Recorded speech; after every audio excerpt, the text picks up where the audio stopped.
la clase de hoy día, en nuestra séptima clase, y se basa entonces sobre los elementos de control de flujo iterativo.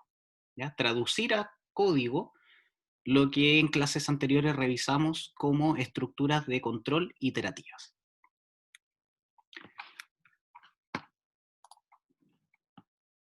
¿Y qué vamos a ver hoy día en particular?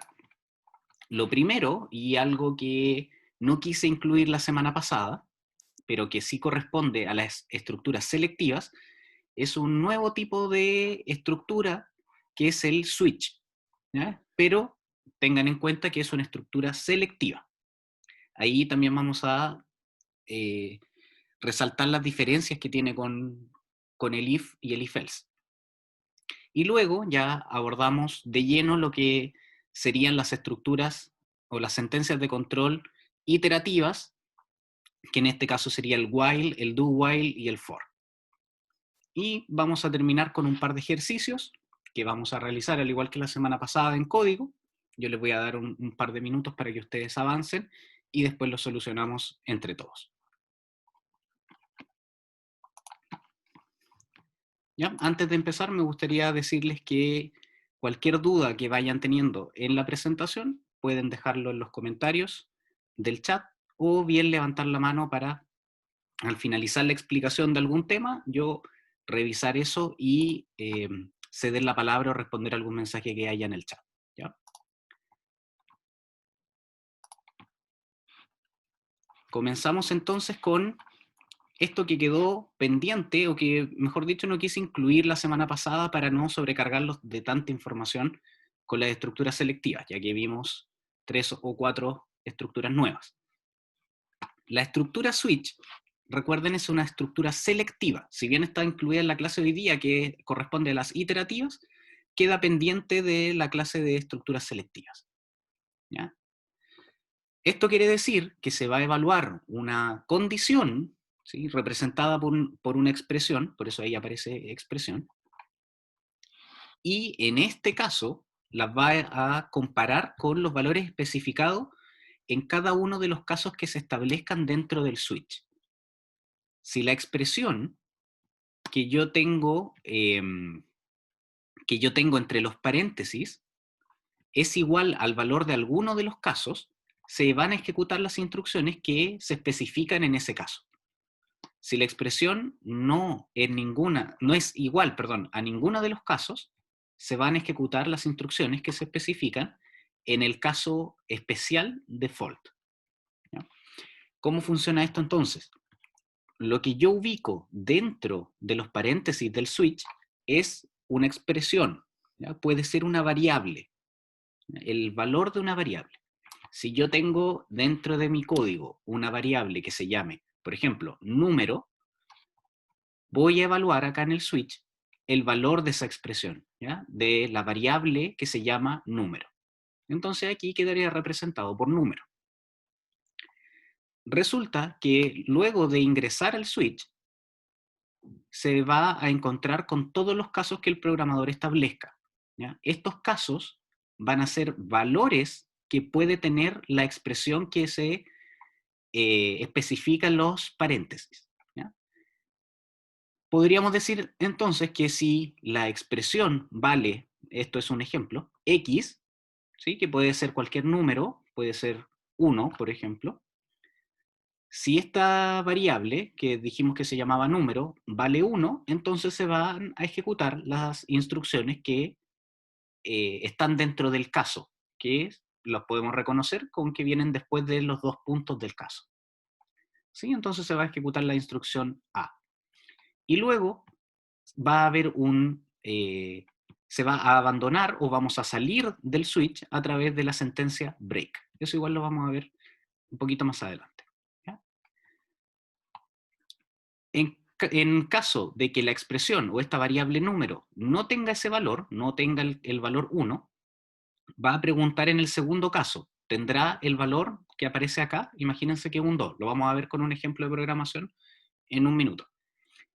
Si ese caso se cumple, eso querría decir que si expresión o variable, o número, perdón, vale 2, se va a ejecutar la instrucción B.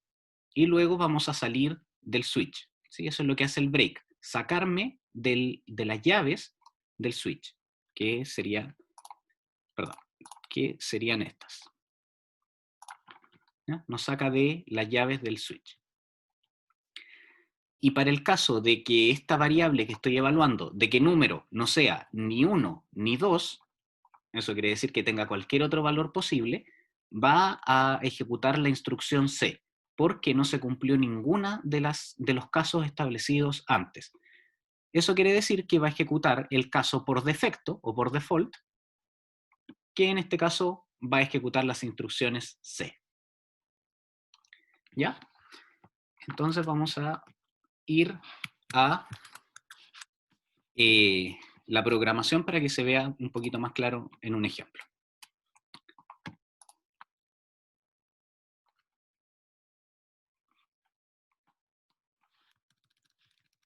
¿Ya? Entonces tengo mi archivo que voy a guardar. Voy a guardar en el escritorio, le voy a dar un nombre, que recuerden que tiene que ir todo junto, .cpp. Guardo. Y lo primero que hago, recuerden siempre, escribir lo que podría considerar mi plantilla para trabajar en C++.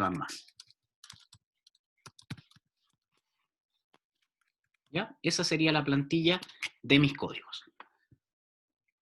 Ahora voy a crear una variable que se va a llamar número y que yo le voy a dar el valor para que andemos un poco más rápido. Esto obviamente ustedes pueden hacer que el usuario ingrese el valor, etc. Pero démosle un valor 1. ¿Ya? Luego voy a escribir la estructura switch. Es una estructura selectiva, recuerden, en el cual voy a evaluar el valor de esa variable. ¿Ya? Eso es lo que va a estar en evaluación. Esa es la expresión que se va a evaluar. Y switch dentro va a tener distintos casos. Va a tener el caso 1, va a tener el caso 2 y va a tener el caso default. ¿Ya? Entonces esto querría decir lo siguiente, que si número tiene el valor 1, va a ejecutar lo que yo escriba acá. ¿Sí? Imagínense A. ¿Sí? Al tiro lo voy a cambiar por instrucciones reales, pero para explicar ahora. Si número no tiene el valor 1, pregunta si tiene el siguiente caso, que sería el valor 2. Si número tiene el valor 2, entonces va a ejecutar B. Y si número no tiene el valor 1, ni tampoco tiene el valor 2, entonces se va a ejecutar la instrucción por defecto, que va a ser C. ¿Sí? Entonces vamos a cambiar esto por un printf. Y le vamos a dar un mensaje sencillo para que nos indique en qué caso está.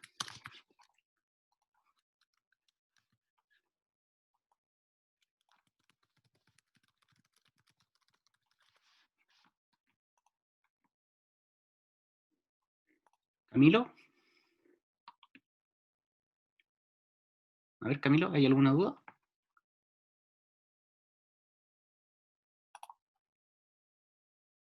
¿Ahí sí? Sí, ahora sí. Sí. No necesariamente tiene que ser el número 1 o 2, ¿cierto? Caso Exacto, eso lo bien. vamos a revisar de inmediato. ¿Sí? Pero no necesariamente tiene que ser el 1 o el 2, puede ser el 80, ¿sí? O el 255, o cualquier valor, ¿ya? Pero en este caso nos vamos a poner 1 y 2, ¿ya?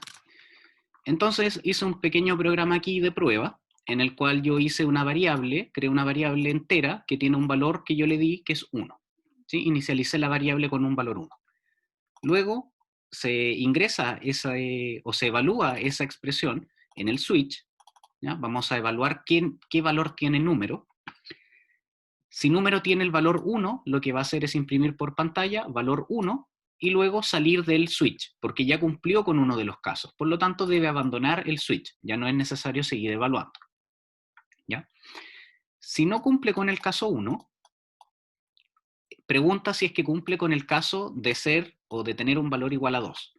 Si lo cumple, va a imprimir por pantalla valor 2 y también va a salir. ¿Ya? Si no cumple ni con el 1 ni con el 2, por lo tanto va a ejecutar la acción por defecto o por default y va a imprimir por pantalla ninguna de las anteriores. ¿Ya? Un programa bastante sencillo. Vamos a guardar, vamos a construir. ¿Ya? La compilación ha terminado con éxito y ejecuto. ¿Sí? Y si se pueden fijar por pantalla, lo que aparece en la terminal es valor 1, justamente porque número vale 1, entonces preguntamos o evaluamos el valor que hay dentro de número, preguntamos si es 1 y como es 1, imprime por pantalla valor 1 y luego sale. ¿Ya? Vamos a hacer lo mismo, pero ahora vamos a cambiar el valor de número. Ahora vale 2. Y si ejecuto mi programa, pueden apreciar acá que valor es, lo que se imprimió por pantalla, perdón, es valor 2. ¿Sí? Evaluó si era 1, como no era 1, siguió de largo e ignoró todo esto. Preguntó si era 2, como es 2, imprimió valor 2 por pantalla y luego salió. Y vamos a hacer el último caso en el que número es 5. Y se pueden fijar que por pantalla aparece ninguna de las anteriores. Porque preguntó si era 1, como no era, ignora todo esto. Pregunta si es 2, como no es, ignora todo eso. Y el único caso que queda es el por defecto, en el que nosotros podemos poner ninguna de las anteriores. ¿Ya? ¿Qué utilidad generalmente se le da al switch en problemas prácticos, digamos? Los menús de interacción con el usuario. ¿Ya? Voy a hacer un programita rápido en el cual voy a tener un par de opciones.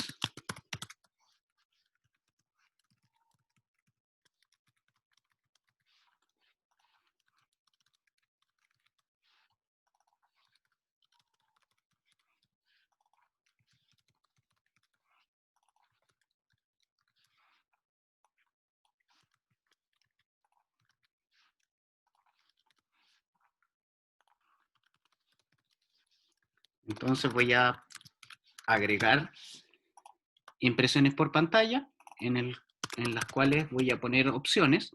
Imagínense, tengo mi programa que se va a llamar calculadora. ¿Sí? Aquí una simulación de una pantalla de inicio muy básica. Voy a borrarle el número, ahora lo va a ingresar el usuario. ¿Ya?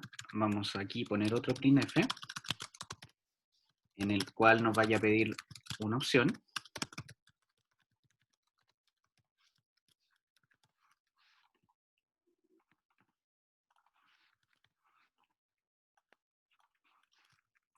Eso. Vamos a poner un scanf en el cual podamos leer la opción que nos ingresa y la vamos a guardar en número. Así que fue la variable que creamos. Y vamos a agregar un par más de casos para los 5 casos que se crearon acá arriba. Entonces voy a copiar acá. Aquí tendría el caso 3, tendría el caso 4 y tendría el caso 5.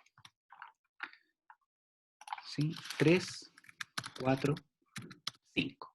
Eso va a marcar si lo que ingresó el usuario es ese valor numérico. Y aquí vamos a reemplazar los printf. Ya ustedes después les va a tocar reemplazarlo por las verdaderas operaciones.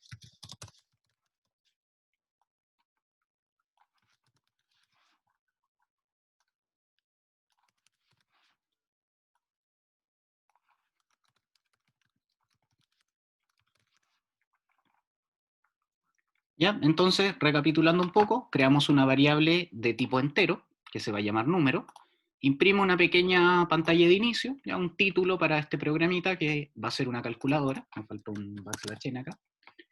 Luego un menú, ¿sí? de opciones, que voy a tener la opción sumar, restar, multiplicar, dividir y salir, cada una marcada con un número, y le pido al usuario que ingrese una opción.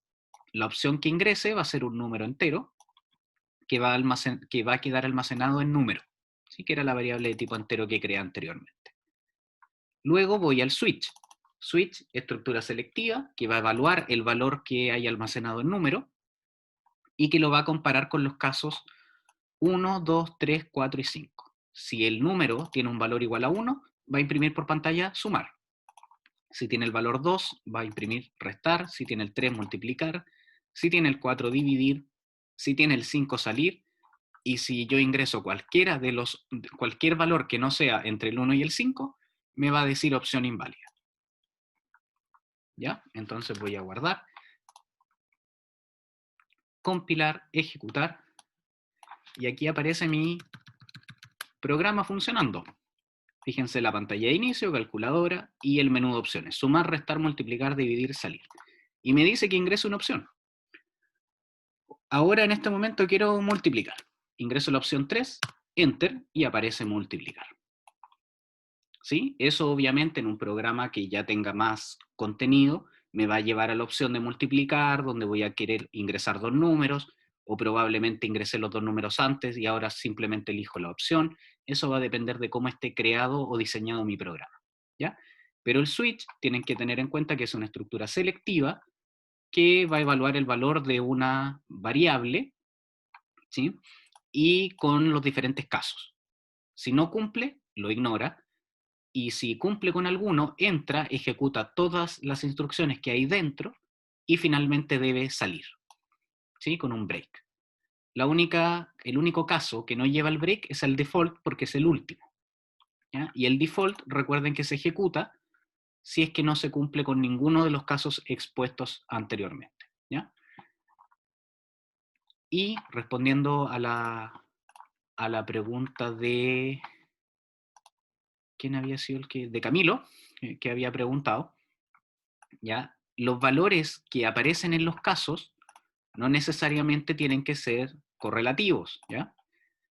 Puede ser caso 1, caso 10, caso 8, caso 15, ¿ya? Cualquier número, ¿ya? Pero justamente eso tiene que ser un valor numérico. Siempre un valor numérico, no pueden haber expresiones, ¿ya? Esa es la diferencia que tiene con realizar este tipo de estructura selectiva con los if, que los if yo puedo poner condiciones que comparan elementos, etc. Aquí solamente se hace comparación con valores numéricos, no con otras expresiones, ¿sí? En el if yo puedo poner si A es menor que B más C, por ejemplo. Aquí solamente comparo si es que número es igual a esto, o si es igual a esto, o si es igual a esto. Entonces comparo con un valor numérico, no con expresiones. En el if puedo hacer eso. Acá en con switch solamente comparo con valores numéricos. La única particularidad que yo puedo encontrar con estos valores numéricos es que si yo lo necesito, puedo comparar con caracteres. Recuerden que los caracteres tienen esta dualidad de tipo que pueden ser vistos tanto como carácter propiamente tal, a como número. Porque en definitiva lo que se guarda en la memoria es un número entero. ¿Sí?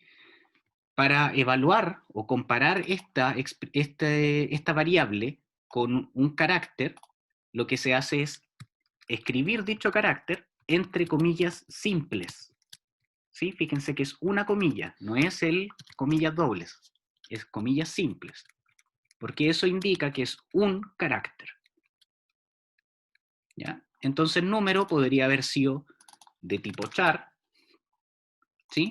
Obviamente el número no tiene mucho sentido, pero imagínense que es de tipo char, ¿ya? Y si yo lo quiero comparar con cualquier letra, ¿sí?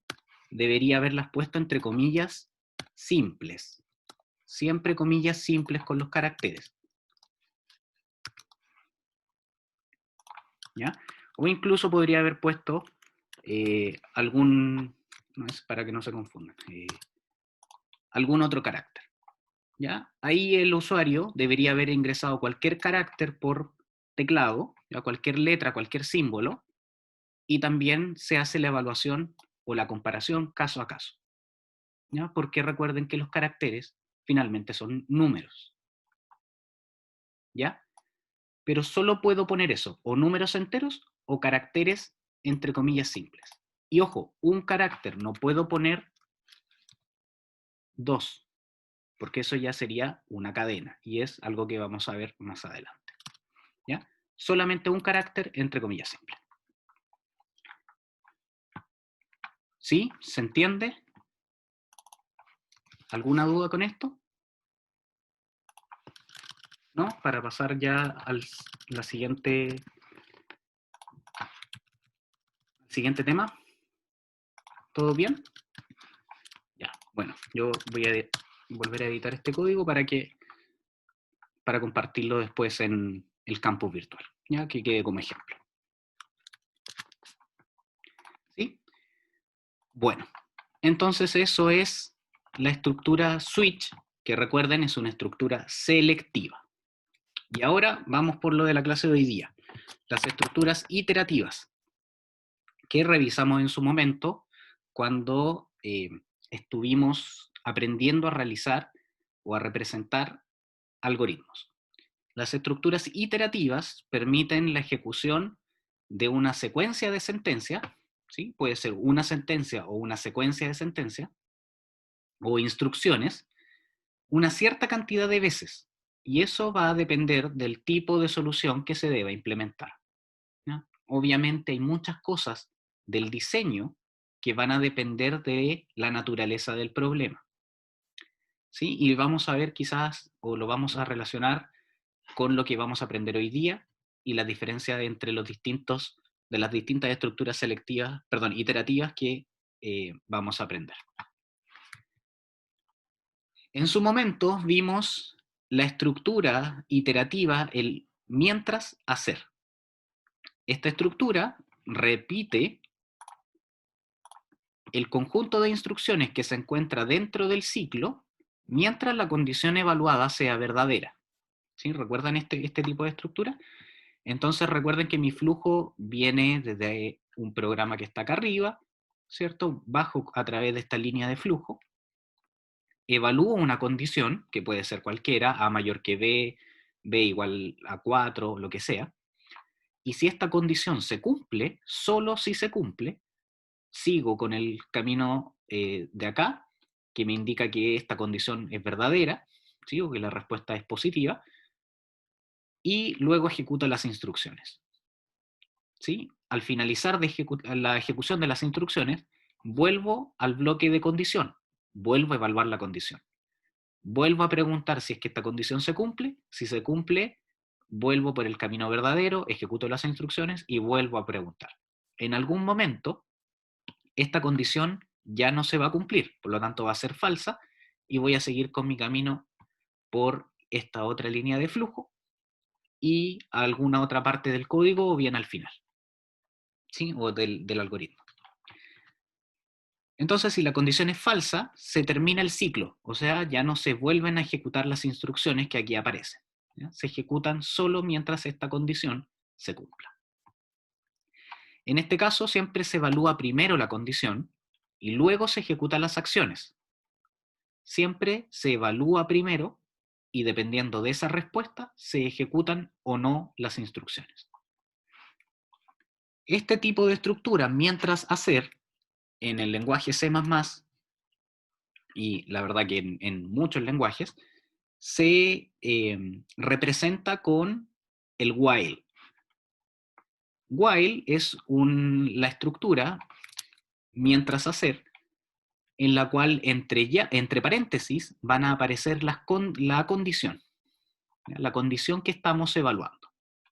Entonces se escribe while, que es mientras, entre paréntesis una condición, que puede ser la misma condición que les dije anteriormente, que A sea menor que B sea igual a 4, etc. Y si esta condición se cumple, se va a ejecutar todas las instrucciones que aparezcan entre las llaves del while, ¿ya? Todo lo que aparezca acá adentro, ¿sí? En el ámbito del while. El ámbito de una función es el abrir y cerrar de llaves, ¿ya? Entonces, si la condición se cumple, se va a ejecutar todo lo que aparezca en el ámbito del while, ¿ya? Todas las instrucciones que hay acá adentro. Si se cumple la condición del while, se ejecutan las instrucciones que se encuentran dentro de las llaves. Una vez ejecutadas, o sea, una vez que termina de ejecutarse una a una estas instrucciones, vuelve a ir arriba, ¿sí? Así mismo como lo hace el bloque, vuelve a evaluar la condición y si se cumple, va a ejecutar las instrucciones nuevamente, ¿ya? Vuelve a entrar a las llaves, ejecuta todas las instrucciones y vuelve a ir arriba. Vuelve a evaluar la condición y si ya no se cumple, sale del ámbito del while, va acá abajo una vez terminadas las llaves. ¿Sí? Y luego sigue la ejecución del programa si es que hubiera más líneas de código hacia abajo. ¿Ya? Entonces, si la condición no se cumple, salgo de las llaves y sigo ejecutando una a una las instrucciones que aquí puedan aparecer. ¿Sí? Entonces, en resumen, se ejecutan las instrucciones mientras, while, se cumpla la condición. La otra estructura que revisamos en su momento era la hacer mientras. Este tipo de estructura repite el conjunto de instrucciones mientras la evaluación de la condición sea verdadera. La particularidad que tiene, porque es bastante similar a lo que vimos en el while, la particularidad es que en este caso primero se ejecutan las sentencias y luego se evalúa la condición. Si se fijan en los bloques, el bloque de instrucciones en el hacer mientras aparece arriba. Por lo tanto, vengo con la línea de flujo hacia las instrucciones, ejecuto las instrucciones y posteriormente evalúo la condición. Si esta condición se cumple, vuelvo a ejecutar las instrucciones. Esta línea de flujo me lleva nuevamente a las instrucciones. Pero si esa condición no se cumple, sigo de largo y continúo ejecutando lo que aparezca luego de esta línea de flujo. La particularidad también es que con este tipo de estructura puedo ejecutar las instrucciones incluso cuando la condición nunca se haya cumplido. ¿Sí? Puede ser que en todo momento A era menor que B y yo como condición pongo que A sea mayor que B. Pero sí o sí ejecuté las instrucciones por lo menos una vez. Y esa es la gran diferencia entre el hacer mientras y el mientras hacer. ¿Sí? En programación nosotros lo conocemos como do while. El hacer mientras es do while. Y obviamente el mismo funcionamiento. Cambia la sintaxis con lo que acabamos de ver del while. Ahora aparece el do. ¿Ya? Abro y cierro llaves y entre esas llaves, en ese ámbito van a ir las instrucciones. Y luego viene el while. Fíjense que el while puede ir acá también, ¿ya? Pero no, acá no hay punto y coma ni nada. Y entre paréntesis va la condición que yo voy a evaluar. Y luego de esa línea, punto y coma. ¿Sí? Entonces vengo con mi programa ejecutándose línea a línea acá, me encuentro con el do, ejecuto todas las instrucciones que están dentro del do, y finalmente pregunto o evalúo la condición. Si la condición se cumple, vuelvo arriba y ejecuto todo lo que hay en el do. Si la condición no se cumple, no vuelvo arriba, sino que sigo ejecutando lo que hay abajo. Entonces se ejecutan las instrucciones y luego se evalúa la condición. Si la condición se cumple, ejecutará nuevamente las instrucciones. Si no se cumple la condición, el programa seguirá ejecutando las instrucciones que se encuentran después del bucle, o sea, después de todo esto. Y esa es la principal diferencia entre el while y el do while, que así los vamos a conocer desde ahora. Ya nos vamos a olvidar de los bloques, ahora solamente programación. La diferencia entre el while y el do while es que el do while ejecuta las instrucciones al menos una vez, incluso cuando nunca haya cumplido con la condición.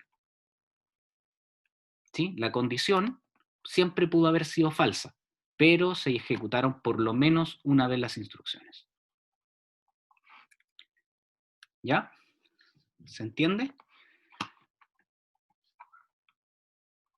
¿Hasta ahora todo bien? Si me pueden escribir un mensaje, ¿ya? O si alguien tiene dudas, por favor, que comente. Ya, la idea es que vayamos avanzando bien y no nos quedemos con dudas. Hoy día la materia no es tanta, pero la verdad que al principio puede confundir o enredar un poco. ¿Sí? ¿Todo bien? Ya, perfecto. Entonces, en resumen, tengo el while y el do while. El while es WHILE, ¿ya? Entre paréntesis la condición que quiero evaluar, que A sea mayor que B, que B sea igual a 4, lo que sea. Y entre llaves, las instrucciones. Y también tengo el do while, cuya sintaxis es do, abro y cierro llaves, y entre las llaves las instrucciones que quiero ejecutar. Y luego while, y entre paréntesis la condición que quiero evaluar. ¿Qué hacía el do while? Ejecutaba las instrucciones y luego evaluaba. Y esa es justamente la gran diferencia con el while, porque aquí se ejecutan por lo menos una vez las instrucciones. No así en el while, que si llego acá, pregunto si la condición se cumple y esta no se cumple, la ignoro completamente y sigo de largo la ejecución del programa. ¿Ya? Bueno, ahora llegamos a la última estructura iterativa que revisamos en su momento, que es la estructura para. Este tipo de ciclo, recuerden que repetía las instrucciones una cantidad determinada de veces.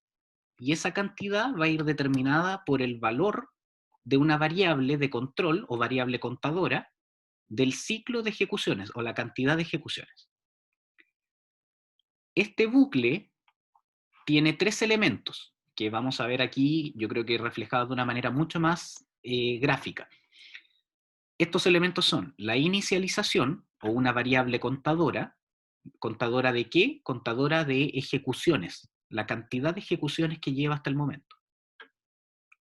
Luego tiene una condición de término, que esto quiere decir que el ciclo se va a ejecutar mientras esa condición se cumpla.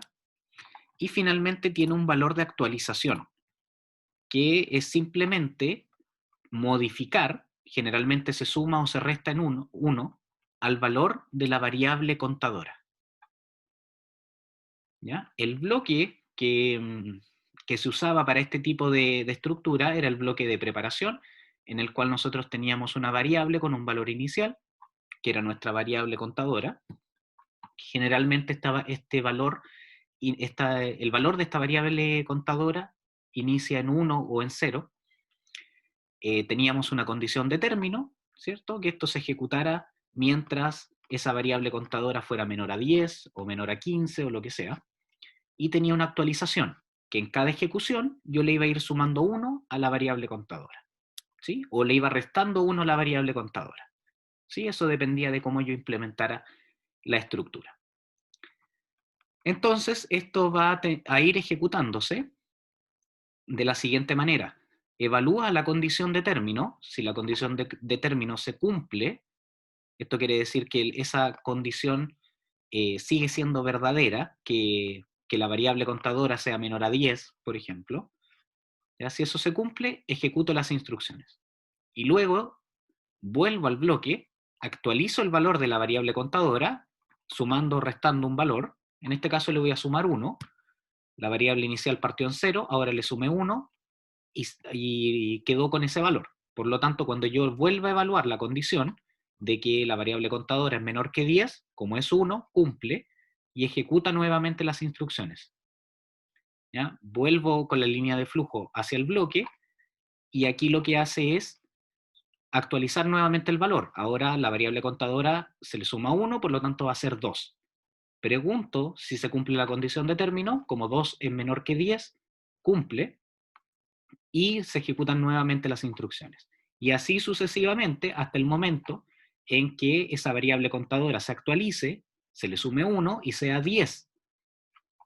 Se evalúe la condición de término y yo pregunte 10 es menor que 10 y obviamente la respuesta es falsa, por lo tanto esto ya no se vuelve a ejecutar y aparece en el flujo del camino donde la condición ya no se cumple. ¿Sí? ¿Se entiende? Llevado a código, eso es el ciclo for. El for tiene la siguiente sintaxis. For, ¿ya? La palabra for, que es lo que podemos traducir de para, y entre paréntesis van a ir estos tres parámetros, ¿ya? Estos tres elementos que controlan la ejecución de este bucle. El primero, inicialización. ¿Ya? Aquí yo voy a declarar una variable y le voy a dar un valor inicial. ¿Sí? Un contador con un valor inicial. Luego, después de un punto y coma, ojo con esto, no es una coma, es un punto y coma, viene la condición de término, que va a ser una condición en el estilo de a menor que 10. ¿Sí? Pues, generalmente, o a menor o igual que 10. ¿Sí? Ahí va a depender obviamente del problema. Y luego viene actualización, después de un punto y coma, recuerden, punto y coma, viene la actualización. Y aquí nos vamos a ayudar de los operadores incrementales. Recuerden que existe el operador más y menos, que lo que hacían era sumarle una unidad a una variable o restarle una unidad. ¿Sí? Y entre llaves van a ir las instrucciones que se van a ejecutar si es que la condición de término se cumple. ¿Ya? Bueno, dentro de los paréntesis del for aparecen los tres parámetros que vimos en la estructura para. ¿Ya? No tiene sentido volver a repetirlos. ¿Ya? Entonces, mientras la condición de término se cumpla, el ciclo for ejecutará las instrucciones que hay dentro de sus llaves.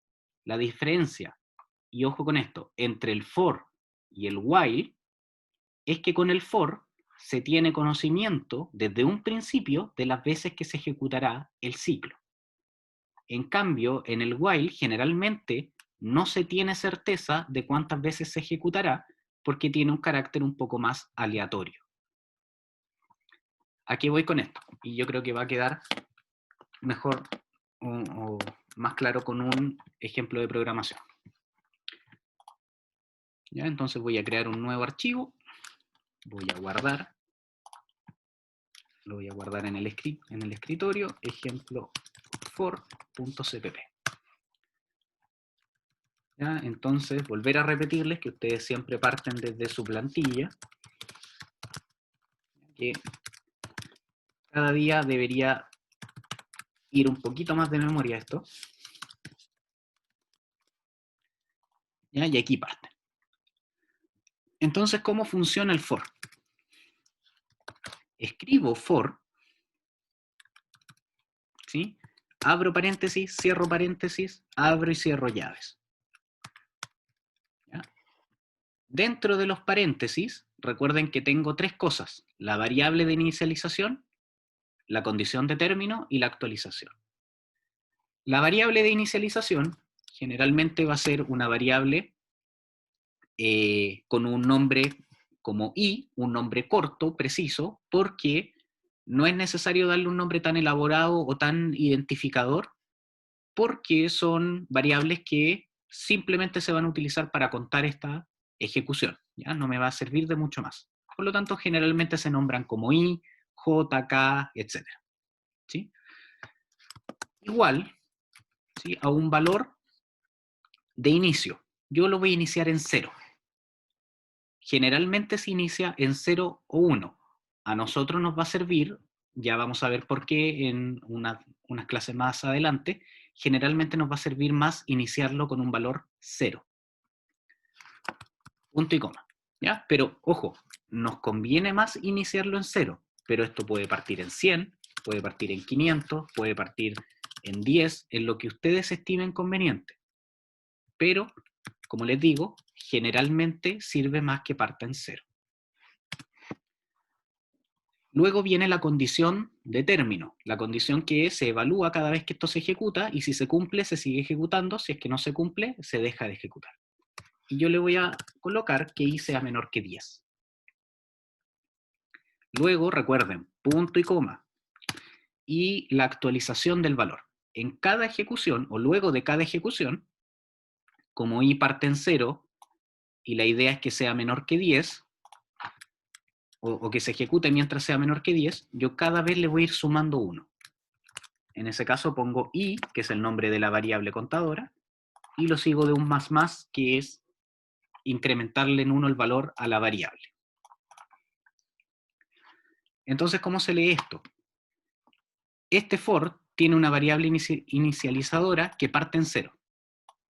Se va a preguntar siempre si es que i es menor que 10. Y en cada ejecución, o luego de cada ejecución, se le va a sumar 1 a ese valor. ¿Ya? En palabras generales, podríamos decir que esto se va a ejecutar 10 veces. ¿Por qué 10 veces? Porque ese es el límite que establecí, y esa es la diferencia que hay entre el 0 y el 10, considerando que aquí puse un menor. Esto se va a ejecutar para el caso que i sea 0, 1, 2, 3, 4, 5, 6, 7, 8 y 9. ¿Sí? 10 veces. Cuando i ya sea 10, 10 no es menor que 10, por lo tanto esto va a salir. ¿Sí? No se va a ejecutar. Entonces, generalmente, si yo quiero ejecutar una n cantidad de veces, ¿sí? Ese n es lo que pongo acá, parto en 0 y lo hago menor o sea, pongo que i sea menor que la cantidad de veces que lo quiero ejecutar. Si lo quiero ejecutar 100 veces, acá pongo un 100, y esto se va a ejecutar entre el 0 y el 99, 100 veces. Si quiero que se ejecute 200 veces, acá pongo un 200. ¿Sí? Y así sucesivamente. ¿Qué pasa si esto parte en 1? ¿Sí? Ahí ya no puedo poner que i sea menor que 10, porque se va a ejecutar en 1, 2, 3, 4, 5, 6, 7, 8, 9, ¿cierto? Que serían 9 veces, o sea, me va a faltar 1. ¿Qué pasa cuando parto en 1? Generalmente aquí pongo menor o igual. ¿Sí? Y ahí también estoy incluyendo cuando i vale 10, por lo tanto ahí sí que voy a tener las 10 veces que quiero que se ejecute.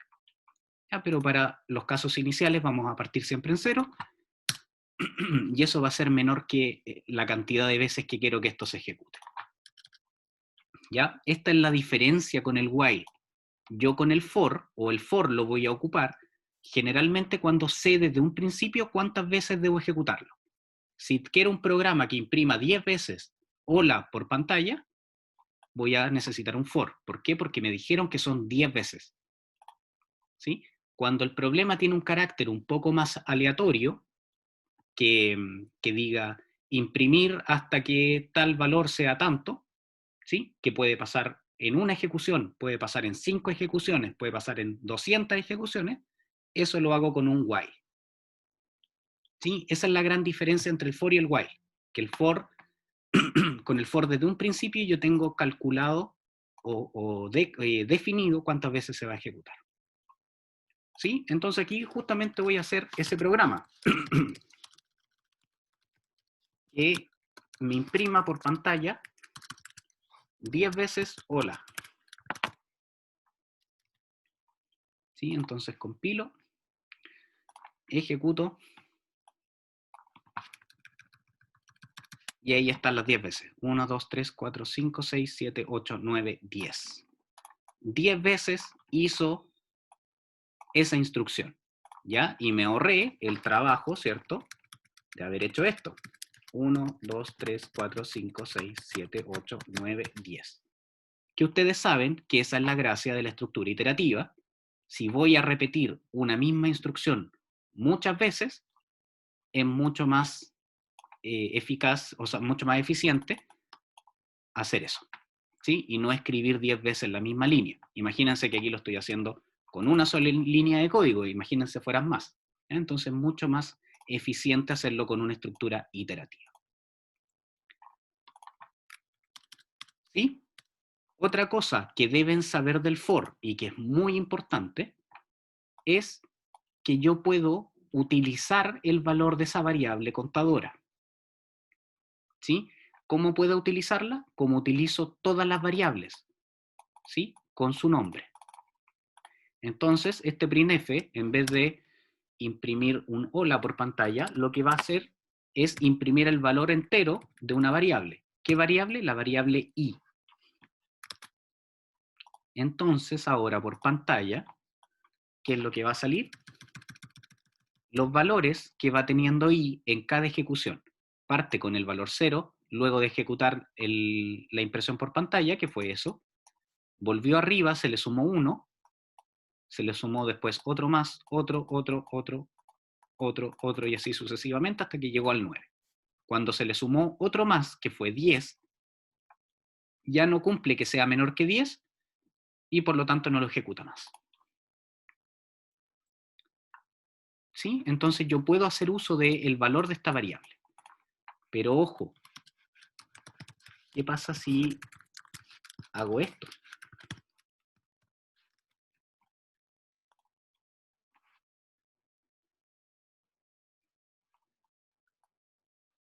¿Qué pasó? ¿Alguien sabe o tiene alguna idea de lo que pasó acá? Fíjense que escribí la misma línea de código. La voy a volver a copiar acá. Copio y pego esta línea de código acá. Voy a guardar, compilo, y fíjense lo que aparece por pantalla en el estado de compilación. ¿Ya? ¿Alguien que me pueda orientar? Exacto, justamente. La única limitación, si bien yo puedo usar el valor de la variable i, ¿cierto?, dentro del for, la única limitación que tengo es que solamente va a existir dentro del ámbito del for. Recuerden que el ámbito es el abrir y cerrar llaves. ¿Sí? Solamente i va a existir entre esas llaves, en ese ámbito. ¿Ya? Fuera de ese ámbito, i no existe.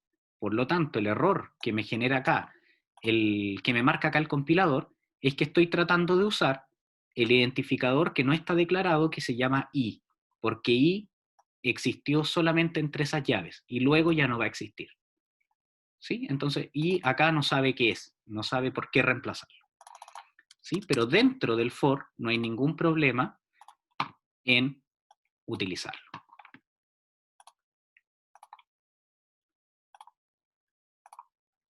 ¿Sí? Creo que había otra pregunta. Sí, sí, puede tomar valores negativos. Ahí sí. Ya, a ver, probémoslo al tiro. Denme un segundo para cerrar todas las terminales que he abierto. No, se me está desordenando un poco. Ya, entonces, pongamos que i parte en 0, que la ejecución sea, mientras sea mayor que menos 10, y que cada vez reste.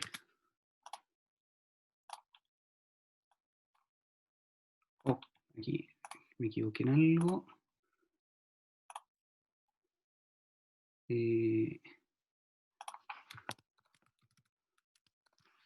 Eso. No, no sé por qué no está imprimiendo por pantalla acá. Menos, menos.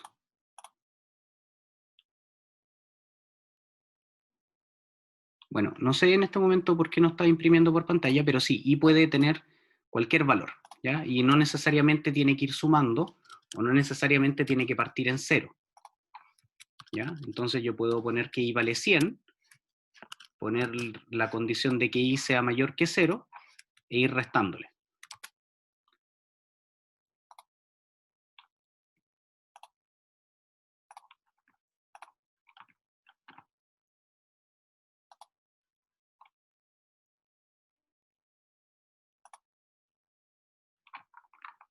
Ahí sí. No sé por qué el otro no imprimió. ¿Ya? Entonces ahí fíjense que i parte en 100, y cada ejecución se va a ir disminuyendo en 1 hasta que llego al 1, porque la condición que puse es que mientras fuera mayor que 0.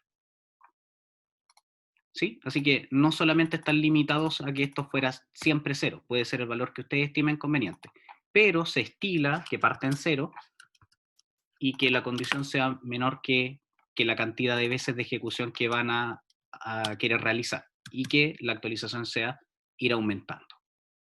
¿Ya? Hay un porqué de esta generalidad, ¿ya? Y lo vamos a ver en un par de clases más adelante, ¿ya? Tiene que ver con los arreglos. ¿Sí? Bueno, esa es la estructura de un for. Otra cosa, ¿qué pasa si yo hago lo siguiente?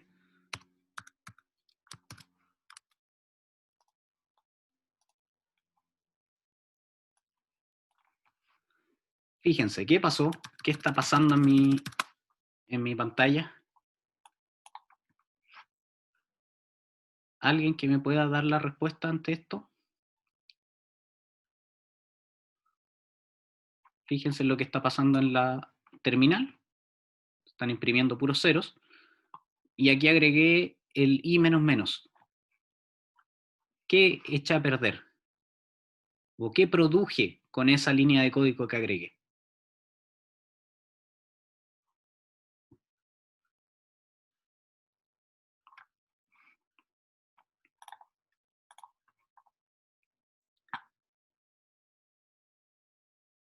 ¿Ya? ¿Sí? ¿Una contradicción? Sí, o sea, por lógica, obviamente, si quería ejecutarlo 10 veces y al final sumo y antes le resto, obviamente voy a quedar en el mismo valor todo el rato.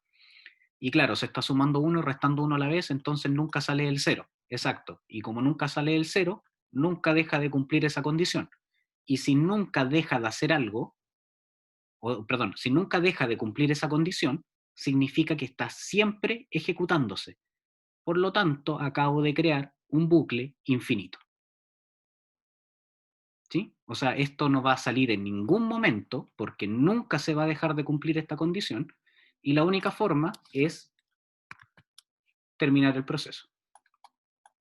¿Sí?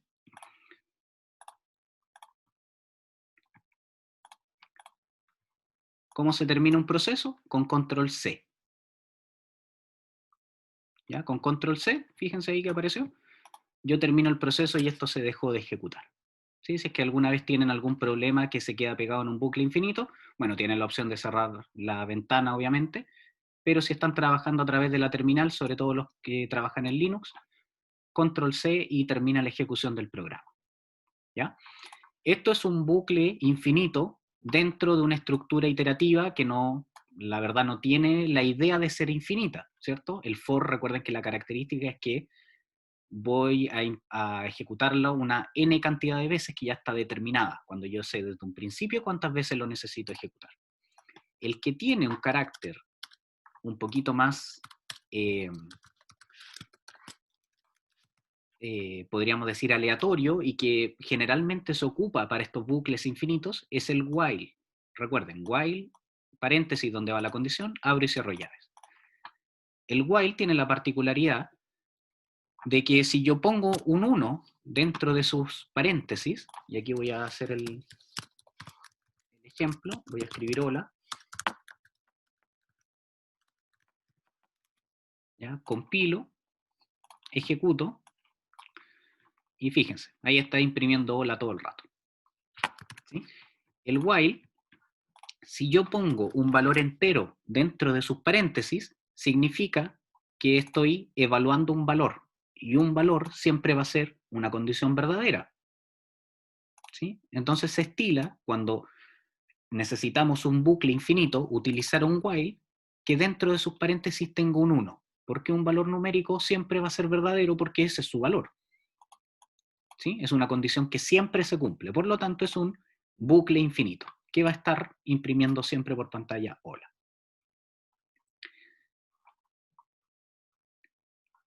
¿Sí? ¿Se comprende? ¿Todo bien? Y ahora, terminando ya,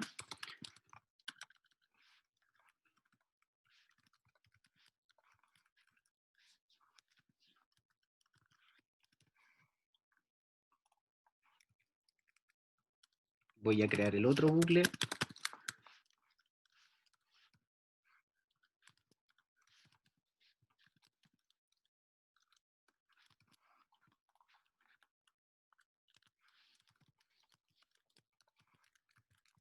En el cual voy a imprimir por pantalla el valor de la variable a y luego le voy a quitar uno. ¿Ya? Este bucle infinito lo voy a comentar. Recuerden que los comentarios para más de una línea es / asterisco y asterisco /. Entonces veamos qué es lo que resulta acá. Ya tengo el for arriba, ¿cierto? Que va a imprimir entre el 0 y el 9. Y después, entre el 0 y el 9, no sé si se alcanza a ver ahí. Y luego creo una pequeña rutina que tengo dos variables, a que vale 4, b que vale 0, y voy a hacer do, imprimir por pantalla el valor de a, y luego le voy a restar 1 a la variable a. Y eso lo voy a hacer mientras a sea mayor que b. O sea, lo primero que hice fue imprimir por pantalla a, que en ese momento valía 4,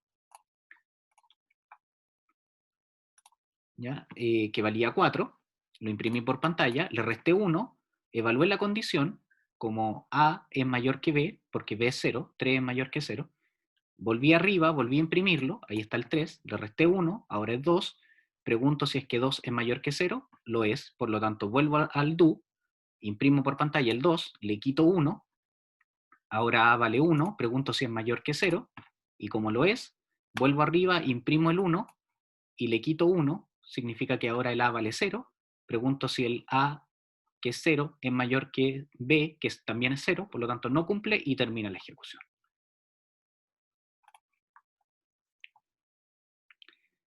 ¿Sí? Voy a hacer lo mismo, voy a copiar esto, ya voy a copiar el while que está acá, para que veamos la diferencia. Voy a poner la misma condición,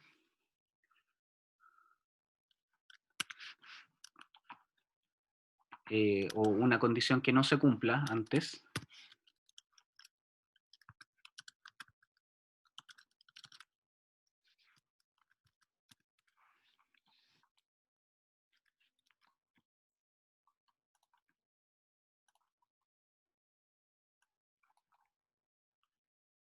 ¿Ya? Y si se fijan acá, como esta condición nunca se cumplió, porque b en ese momento era 0 y a era 4, por lo tanto b no era mayor que a, nunca se cumplió, nunca imprimió hola, que debería haber aparecido acá entre el 9 y el 4. ¿Sí? Entonces el while necesita que la condición se cumpla sí o sí para ejecutar las instrucciones. En cambio el do, ¿sí? El do while ejecuta las instrucciones por lo menos una vez. Y justamente aquí podríamos poner la misma condición que arriba, que el b sea mayor que el a. Vamos a compilar. ¿Sí? Y aquí nos encontramos con que esto es lo que imprime el for hasta el 9. Después, como en el while b nunca fue mayor que a, no se hace nada. Y finalmente el do sí imprime por pantalla el valor de a, que en ese momento era 4. Pese a que esta condición no era verdadera, porque esto se evalúa después, recuerden. ¿Ya? Entonces ya cerrando esto, aquí tenemos que el for se utiliza generalmente cuando sabemos de antemano cuántas veces necesitamos realizar una acción. ¿Sí? Si les piden, imprima 10 veces por pantalla, imprima 100 números, sume 40 veces, ¿ya? Si tengo la cantidad de veces exactas, generalmente me voy por el for. ¿Sí? Cuando necesito que se ejecuten por lo menos una vez, me voy por el do while. Y cuando no tengo esas restricciones o necesito que sí o sí se cumpla la condición, tengo que ir con el while. ¿Ya? La diferencia entre el while y el do while es que el do while ejecuta por lo menos una vez las instrucciones. La diferencia entre el for y el while es que con el for sé cuántas veces tengo que ejecutarlo. ¿Ya? Eso no descarta que entre una y otra pueda obtener resultados similares. Ustedes vieron que con el for hice un bucle infinito, siendo que eso es una característica que atribuimos más a un while. ¿Sí? Con un while también puedo imprimir 10 veces por pantalla algo, si es que lo configuro de esa manera. ¿Ya? Así que no es restrictivo, pero sí se acostumbra a hacerlo de esa manera. ¿Sí? ¿Todo ok? Bueno, ahora volvamos a la presentación. Tenemos un último concepto. ¿Ya? Estas son sentencias de utilidad. la sentencia break, que ya la pudimos apreciar en la estructura switch, ¿ya? Se utiliza para salir de un bucle. Nosotros con la sentencia break lo que vamos a hacer es justamente salir del ámbito o de las llaves de un bucle, y generalmente se usa dada una determinada condición que ponemos dentro, ¿ya? Y la otra sentencia de utilidad es el continuo, que se utiliza para terminar la actual iteración y saltar a la siguiente. ¿Sí? Entonces, dada una condición que podemos poner dentro de un for, ¿cierto? O de cualquier otra estructura, si se cumple una cierta condición, nos vamos a saltar la iteración actual y vamos a seguir con la siguiente. ¿Ya? Vamos a hacer un par de ejemplos para que esto quede claro.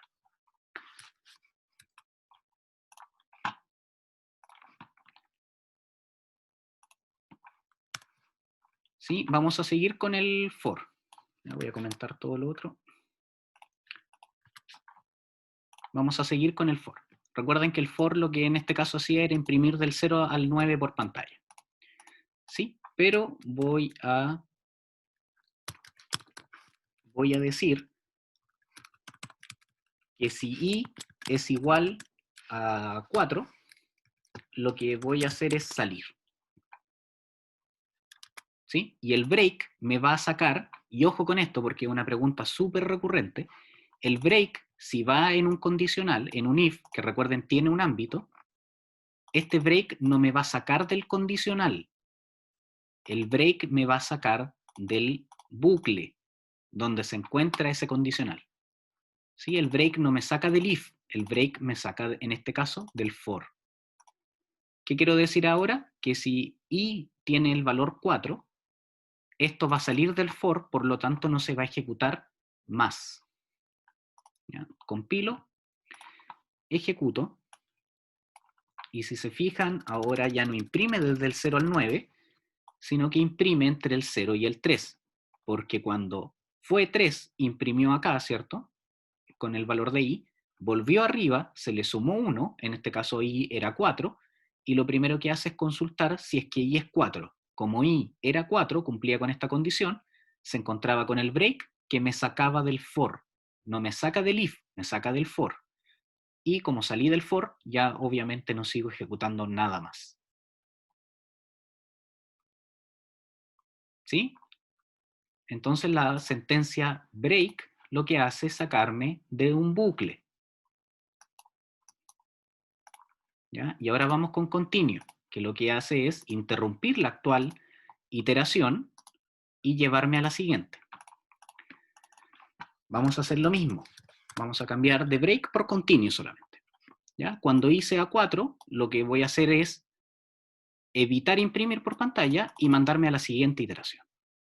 ¿Sí? Ahora no voy a salir, sino que voy a saltarme una en particular. Y si se fijan por pantalla, aparece el 0, el 1, el 2, el 3. Cuando i era 4, se ejecutó el continuo, quiere decir que ya no siguió ejecutando hacia abajo, sino que mandó directamente a la siguiente iteración, donde ahí se le sumó 1 y siguió imprimiendo por pantalla. ¿Sí? Por eso acá el 4 no aparece impreso. ¿Sí? Si yo borro este condicional, vuelvo al funcionamiento original del programa en el que imprime del 0 al 9. ¿Sí? Entonces break me saca de un bucle, continuo me interrumpe la ejecución actual, la iteración actual, y salta a la siguiente iteración.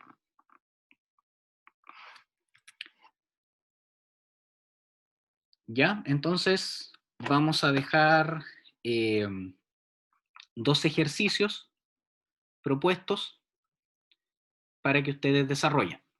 ¿Ya? Estos ejercicios lo hicimos en su momento con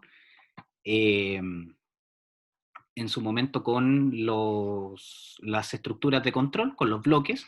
¿Ya? Ahora lo vamos a hacer con programación. ¿Ya? Hay 2 ejercicios planteados en el cual ustedes van a, ojalá, si es que tienen respaldado su trabajo, ¿ya? Pasar desde los bloques a código. ¿Sí? Estos ejercicios van a quedar como trabajo para ustedes. ¿Ya? Ustedes los van a tener que realizar. Yo voy a abrir una sección en el campus virtual en el cual ustedes van a tener que enviar ese código. ¿Ya? No es una tarea, no va a ser evaluado, pero sí tienen que subirlo. ¿Sí? ¿Cuál es la idea? Que la próxima semana, al principio de la clase, yo voy a revisar los códigos. O sea, me refiero a que yo voy a presentar el código para cada uno de estos problemas. ¿Ya? En la semana, si es que alguien tiene dudas con el desarrollo de estos códigos, ¿ya? De cómo implementarlos, también me puede preguntar en las clases de laboratorio o me puede enviar un mensaje y yo cuando tenga tiempo lo voy a responder para que sigan trabajando. ¿Ya? Entonces, de aquí a la próxima semana les dejo estos dos ejercicios, ya ustedes lo pueden encontrar en la presentación de la clase de hoy día, que está en el campus virtual, ¿ya? Para que los implementen con código, apoyándose obviamente con todo lo que hemos revisado de estructuras selectivas, estructuras iterativas, ¿ya? Apoyándose del if else, del if anidado, del else if, del for, del while, del do while y del switch. ¿Ya? Entonces, estos dos ejercicios, les recuerdo, quedan como una, entre comillas, tarea para la próxima semana y el inicio de la próxima clase va a ser revisar, yo les voy a presentar el código de estos dos ejercicios, ¿ya? Para que podamos solucionar las dudas. ¿Sí? ¿Todo bien? ¿Todo ok? Bueno, eso es lo que teníamos que revisar hoy día. Si alguien tiene alguna consulta, le pido que la haga ahora. Ya, la idea es que no queden con dudas. Cualquier consulta, cualquier cosa de la clase de hoy día que no hayan entendido, por favor, ahora es el momento. ¿Ya? Pablo. Hola, profe, ¿me escucha? Hola, hola. Sí, Profe, una pregunta dime. un poco alejada de la clase hoy día, pero le quería consultar si hoy, como tenemos la presentación a las 6:30, Ujú. ¿por qué medio lo vamos a hacer? ¿Por Zoom o nosotros igual podemos escoger la aplicación? No, por Zoom. Por Zoom en Por Zoom. la reunión, sí. Yo, bueno, qué bueno que me preguntaste esto porque se me estaba olvidando avisarle a los grupos de hoy día. Aproximadamente 5 minutos antes de cada presentación, yo a través del Slack de cada uno de los grupos les voy a enviar el link para que se unan a la reunión. Ya, ¿Ya? Es una reunión que no está con este mismo usuario que uso para las clases, que es la sala virtual, sino que está con el mío personal. Entonces, otro link. ya, ¿Ya? vale, Entonces, a perfecto. cada grupo, aproximadamente 5 minutos, quizás un poco antes, quizás un poco después, ¿ya? Les va a llegar el link para que ingresen a la sala y tengamos la presentación. ¿Ya? Y ante las dudas que había, que me llegaron un par ahora antes de la clase, la persona que expone es una y se elige de manera aleatoria en el momento de la presentación. ¿Ya? Yo al Ya, principio de cada reunión les voy a decir las notas que tienen hasta el momento, que eso corresponde al informe y a las diapositivas que enviaron en las semanas anteriores, y luego se sortea quién es el que diserta, se configura todo para que presente pantalla, etcétera, y partimos con la presentación que, ojo, no debería durar más de 15 minutos, ¿ya? Por tiempo y vale, respetando a los compañeros del otro grupo, ¿ya? Porque ahora, si no me equivoco, la primera es a las 5:30. Denme un ya, segundo para revisar. El primer grupo parte a las 5 y hasta las 7 tengo el último grupo, ¿ya? Entonces, por respeto también a sus compañeros, la idea es que no nos alarguemos entre más de 15 a 20 minutos. ya, sí, no, no, está bien, profe. Ya. Eso. No Igual sé la si queda... presentación no la regreso. No, Ya. nada más, gracias, profe. Perfecto. ¿Alguien más? ¿Alguna duda?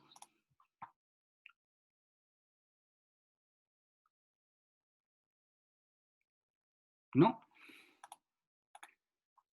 ¿No? Bueno, el último aviso es que, como deben saber, todavía no hay un calendario, una recalendarización oficial, pero sí tenemos que seguir avanzando, ¿ya? Por lo tanto, la próxima semana ya va a estar enviada la tarea número 2.